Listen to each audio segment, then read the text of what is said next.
When it comes to presidential elections, it seems Americans most often vote based on their pocketbook. Remember when Ronald Reagan asked, "Are you better off today than you were 4 years ago?" Also, Clinton strategist James Carville when he said, "It's the economy, stupid." So how is the U.S. economy doing with only 4 weeks to go before this election? Well, Financial Issues national television and radio host Dan Celia is here to set us straight. Dan, it's always good to talk with you. So has the economy bounced back as well as the president had hoped? I think it's probably bounced back better than the president had hoped. I think it bounced back a whole lot better than most analysts had predicted or had hoped for. It's really amazing, Gary, when you think about where we are. We're at a 7.9% unemployment rate. There were some, including Federal Reserve presidents, that were talking about 20% unemployment at this time. And here we are at 7.9%. So obviously, there are more people going back to work. And that doesn't happen unless the economy is thriving. We've seen great productivity. We've seen very good manufacturing. Service sector has improved. Almost every indicator and sector of the economy is doing a lot better now than it was, and way better than it was expected to. People still care more about their pocketbook than they do anything else. Well, with the COVID-19 shutdowns continuing, if people are asked, are you better off than you were 4 years ago, many would probably say no, wouldn't they? I would suspect that most around the country, when we look at especially the bigger cities and what is going on in those large cities, they would probably say no.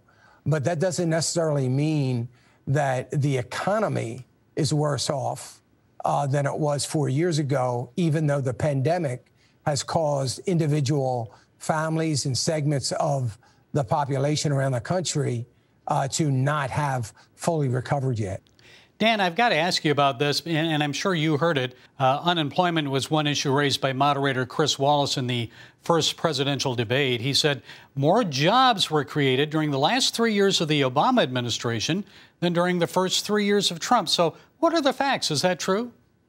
It's not even close to being true. It wasn't accurate at all. This president has created more jobs than the entire Obama administration. And, you know, the interesting part is you don't have to look very far. This isn't coming from some conservative think tank.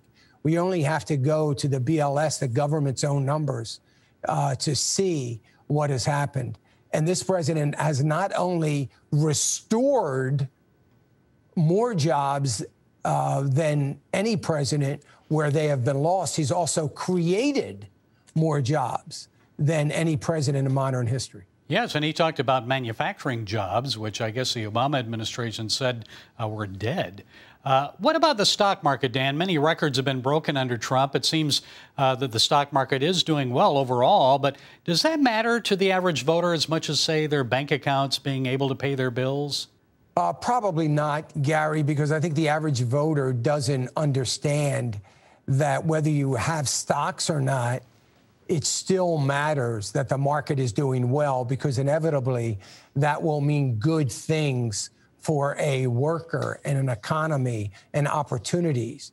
But no, I don't think it matters as much. But I think what does matter is minority unemployment, women unemployment, unemployment in general being lower than it's been, labor participation rate skyrocketing compared to the 50-year low this president was left with. So when we look at those things do matter. And I think what is going to be a huge factor in the election, Gary, is that everybody knows somebody now that has a job or had a job or had an opportunity to work when they didn't. And most people have the common sense to realize that we've had a global health crisis, a global pandemic, and that anything bad that has happened between February 1st and now is as a result of a pandemic. And those people with any common sense at all are not blaming President Trump for that.